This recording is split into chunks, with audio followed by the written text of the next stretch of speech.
to the Breakfast Leadership Show, where we interview global thought leaders on business, leadership, and life. Here's your host, keynote speaker, best-selling author, and chief burnout officer of the Breakfast Leadership Network, Michael Levitt.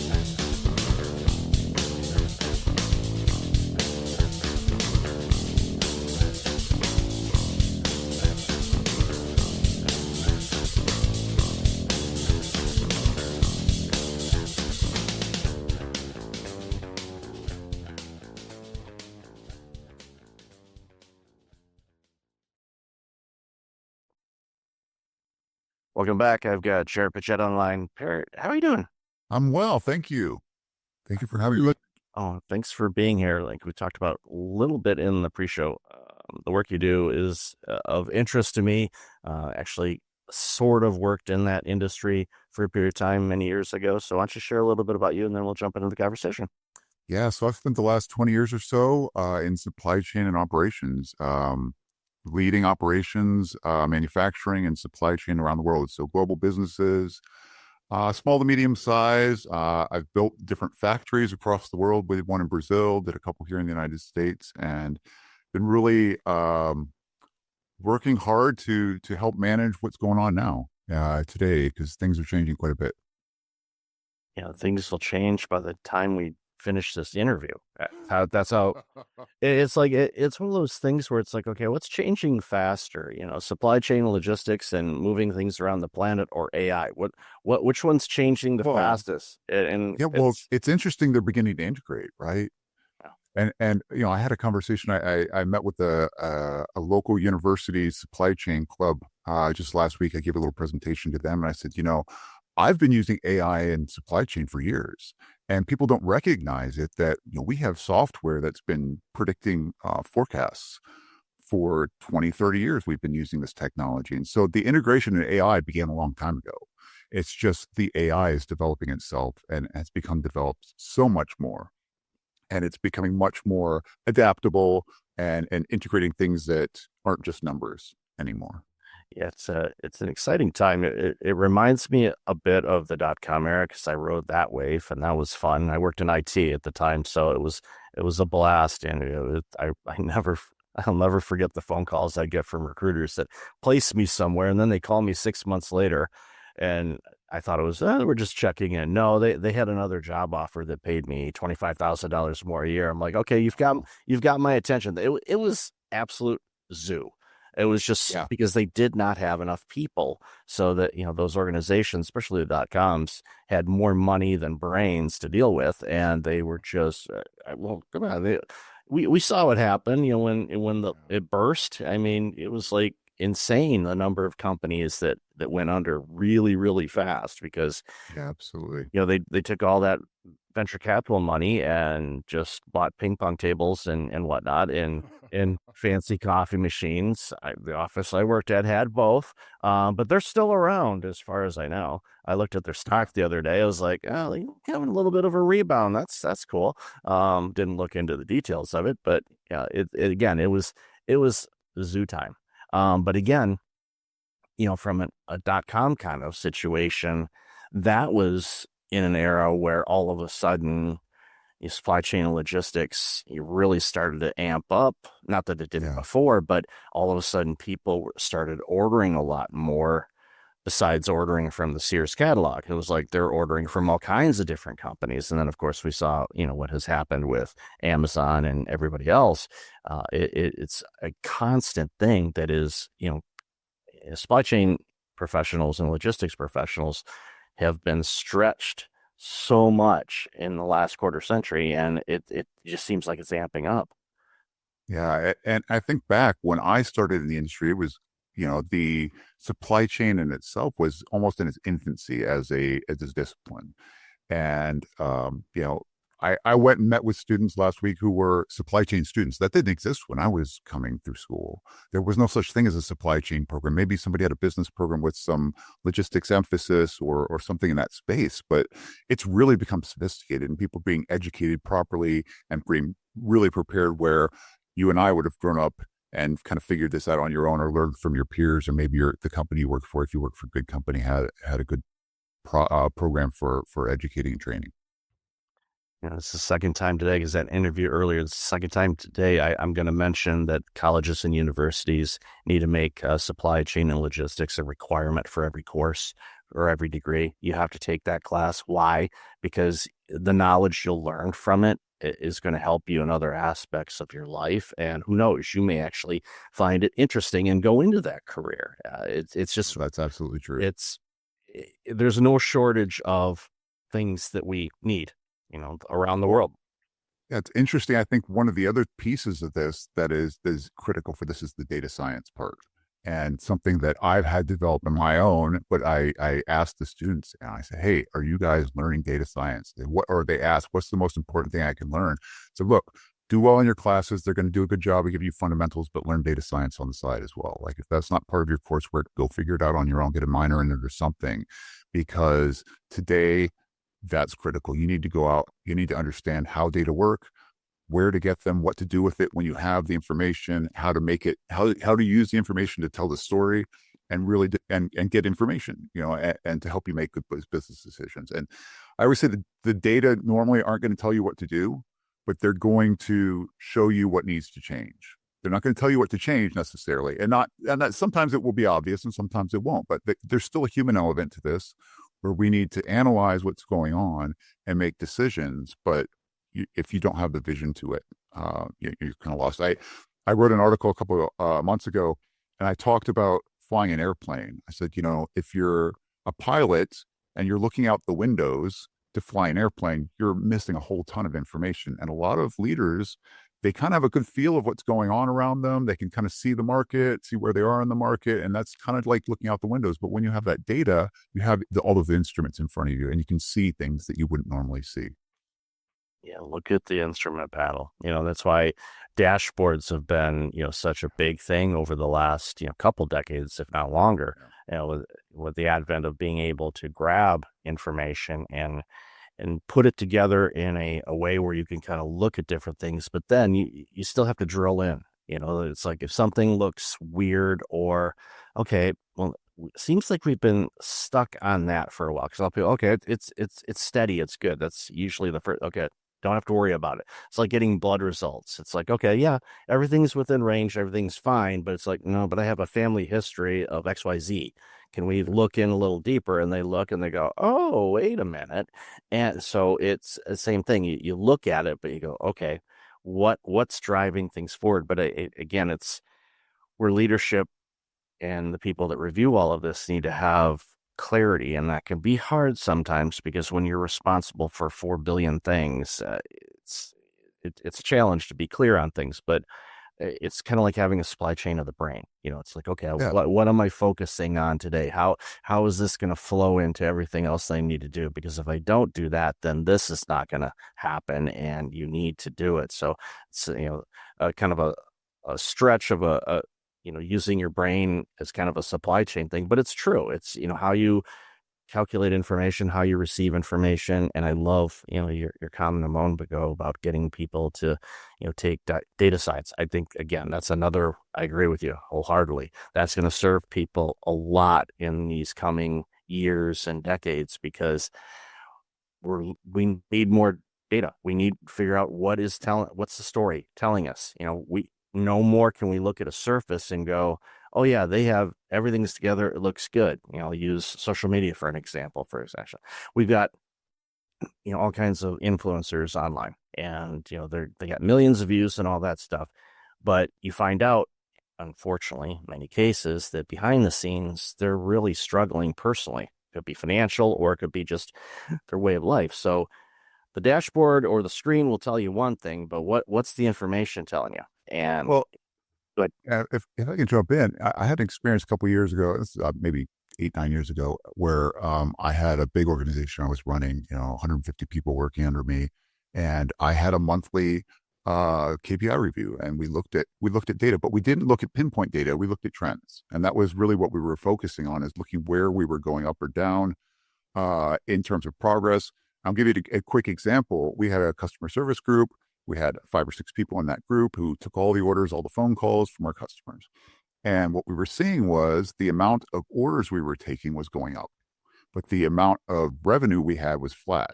And so our customers were buying the same amount of things. It was, generally flat.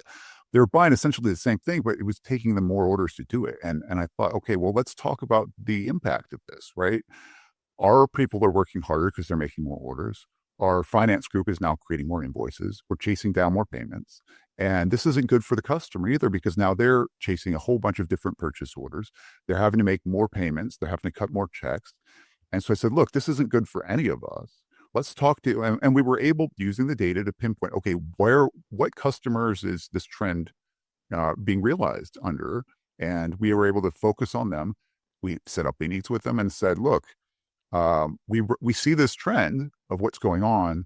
We think it would be better if we did once a week instead of 4 or 5 times a week. We have orders. Let's just do it once a week. We'll call you and you tell us everything you need to order. We'll get everything set up on what order. That's less processing for you, less processing for us. Everything is better. And we did that. But had we not been looking at a really interesting set of data, right? These, who looks at the number of orders being taken and the revenue against each other. And once you kind of start to see, but you start looking at that, and we had a large group of people in the room, we're all sitting there looking at all these numbers and all these trends and seeing correlations.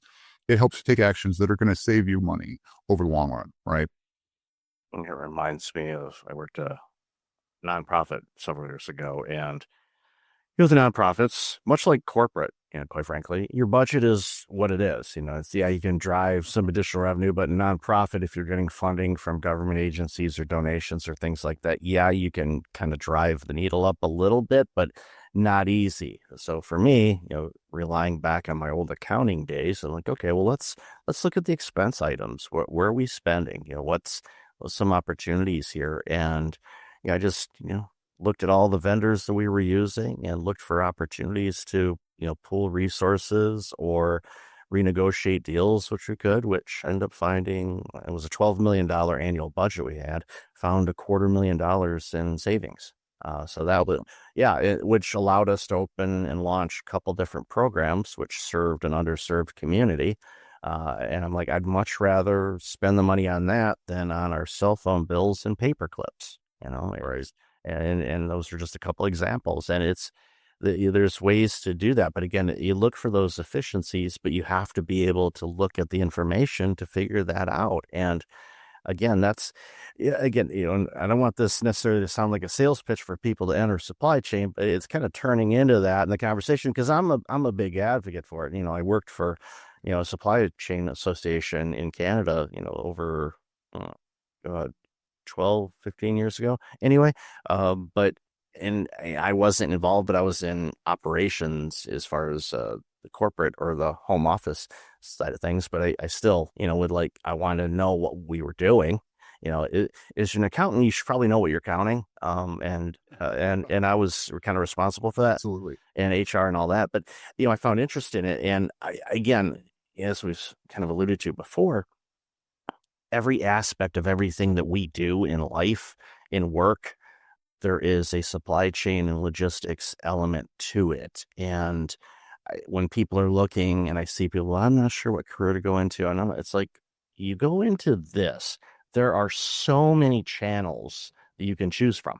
Yeah. And I suggest, go in, play around, figure it out. You can utilize the leverage and education that you've picked up to go somewhere else. And to your point you mentioned a moment ago, when I was working for this association, at least in Canada, there really wasn't any college programs out there that, would teach students this. Well, the colleges finally got wind of that, and basically that organization more or less sunsetted itself because the colleges and universities could offer the programs more affordable than we could charge. So, but they lasted for 100+ years, so it was a good run. But, I wasn't there for all 100 years. I know some people say, "Are you sure?" No, I was not. It was way before I was born. Although depending on how I'm feeling in the morning, I'm like, yeah, maybe I did start there. It was that I long. was like, oh, my back, it's like, I didn't know I had a muscle back there. Where'd that come from? But ultimately, again, it's just, there's so many different options and opportunities and ways to leverage it that is going to benefit all of us. Even going back to what I mentioned a while ago, just, take a course in it, get exposure to it so you have a general understanding on it. It will pay big dividends when you're like, well, why are we seeing these, our markets are down. Why is it taking longer to get this? And then in the meeting, you can say, well, what we're seeing is we're having a supply chain issue because these resources that are coming out of Indonesia are currently being blocked because there's a blockade going through a particular strip or canal that is impacting this. This is why it's taking us longer to get that. And all of a sudden the CEO's looking at you like, who are you? It's like, how do you know all of this? And you may end up getting a promotion just because you have to pay attention to what's going on in the world. Well, and to your point, it's a global thing, right? And that was one of the things that really drew me into this space. Is I've always been really interested in cultures and what's going on in the world and understanding how things work, and been a strategy minded person. And so if you have those characteristics, you want to, something happening in Indonesia that's going to affect, your dinner table. If that's something that's interesting to you, this is absolutely the place to be. Supply chain is absolutely the place to be. And I don't want to, sugarcoat what happens in supply chain, because it's not all fun and it's not all opportunities. A lot of times it's firefighting, and a lot of times you kill yourself to get something where it needs to be on time, and there's no recognition at all because you've done your job essentially. The goal is you kept the factory running, or you kept, the food on the shelves, or whatever it is. You've done what was the expectation was, and sometimes you have to pull a rabbit out of your hat to get it done, and that's not always recognized. So there's a piece to that. But I love negotiations. Those are really fun for me. I like finding these opportunities for creative wins for both sides, because a lot of times you can find those. And so if you have kind of a creative mind and are interested in strategy and kind of going down that path, it's a great path to be on.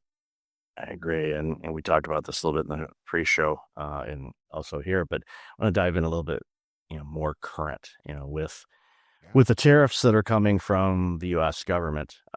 That has a direct impact on supply chain and logistics and delivery and cost and things like that. So, in the conversations you're having with, the people in your arena, what are some things that they're doing to try to navigate around it or through it as best they can? Because and again, I do my best to stay apolitical on this show, because I've got, listeners that are on both sides of the fence, and I tell them, it really makes them mad. I tell them, you have a lot more in common than different, and they just look at me and I'm like, okay, I'm going to shut up now.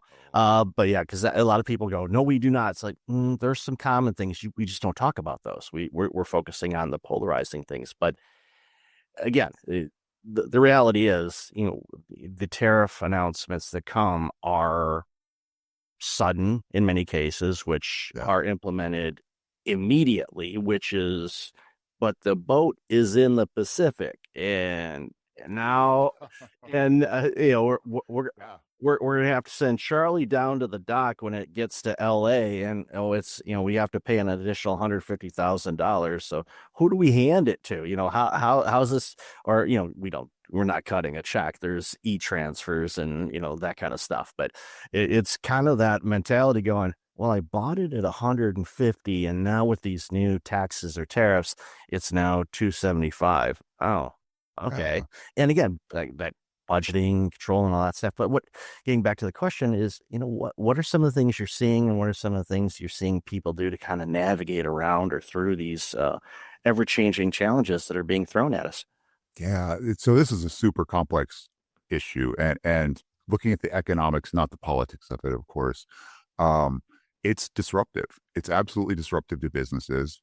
Everyone is concerned, maybe is the right word, or they're stretched. They're stretching their resources. And so you're seeing people who have inputs to, even if you're manufacturing in the United States, I'd spent a lot of time in electronics manufacturing, and all of the chips come from Asia. All of them. We not all of them, but the majority of them come from Asia, and those are taxed.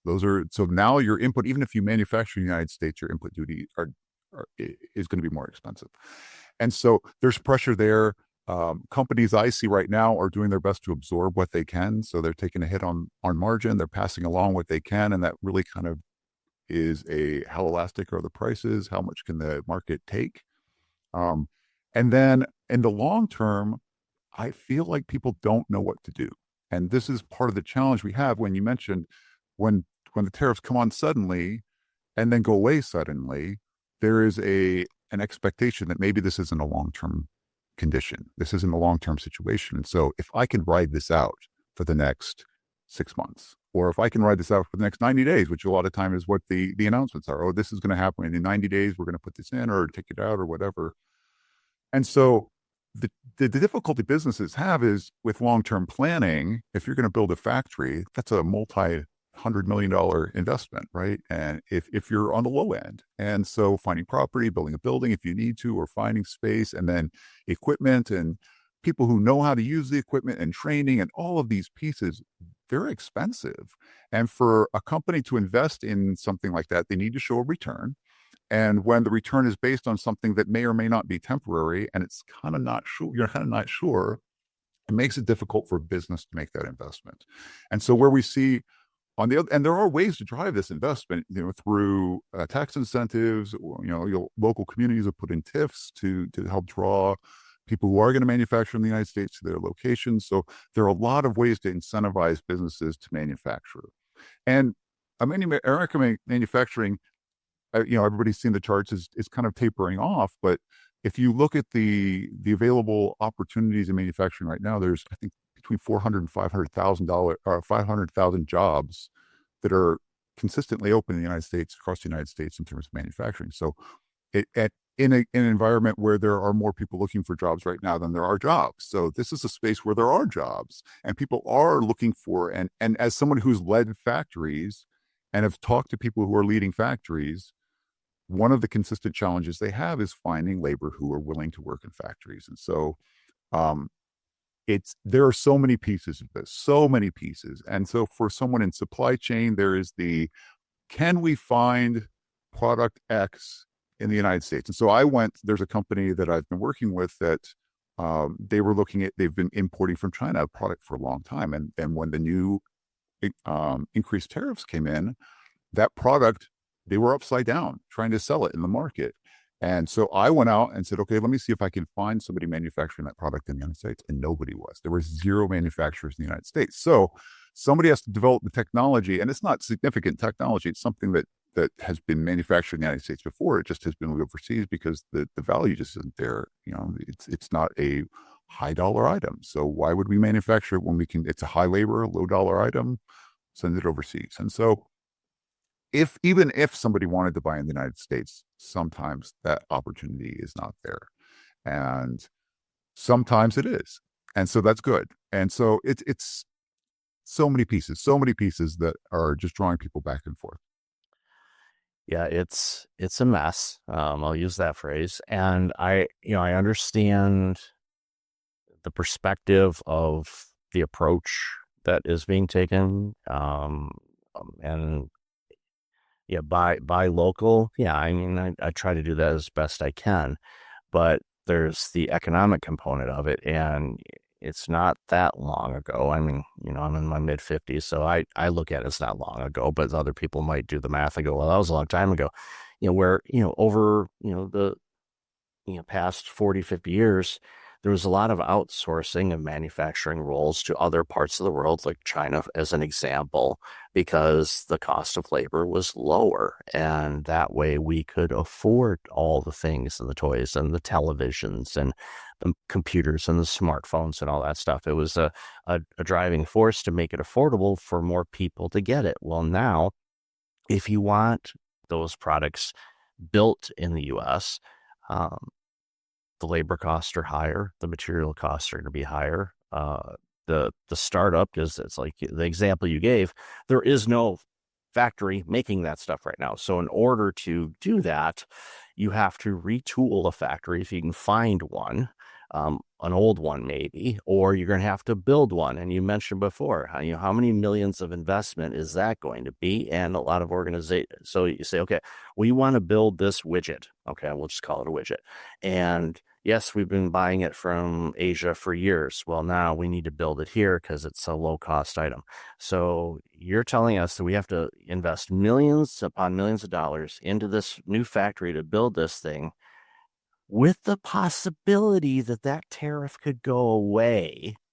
And then all of a sudden you build it and nobody comes because they're like, why would we buy from you when it's $3 a unit when I can get it from Asia and it's 17 cents a unit?